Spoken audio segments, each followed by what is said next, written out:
how to set up your Xfinity Gateway XB8.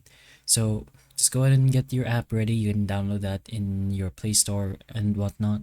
So search for Xfinity app and install that. And also get your Getting Started kit ready. So once you're in the app, go ahead and sign in. And if you don't have an ID yet, then just go ahead and create one, which is one of the options in the bottom.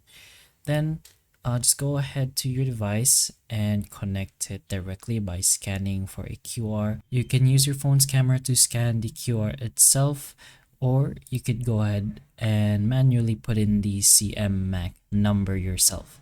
Once you go ahead and confirm that, then you can start with the wirings of your router. So once you're done with the QR, or after identifying your gateway, you can pick a central location in your home. So avoid placing the gateway near anything that may interfere with the Wi-Fi signal. Then once you have chosen your location for your device, you can put in the wirings. So the coax cable goes on the left over here. Plug the coax cable into your wireless gateway, and then plug the other end into the cable wall outlet.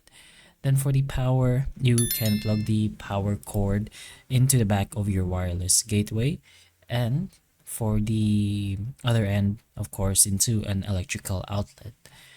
Once you have done that, just go ahead back into your device and give it a Wi-Fi network name and password.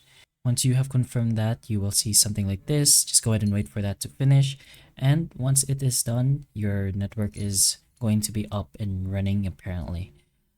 Then that's pretty much it. You have finished setting up your Xfinity Gateway XB8. But hopefully the information of this video can help you, and if it can, please like and subscribe for more videos like this, and that's all.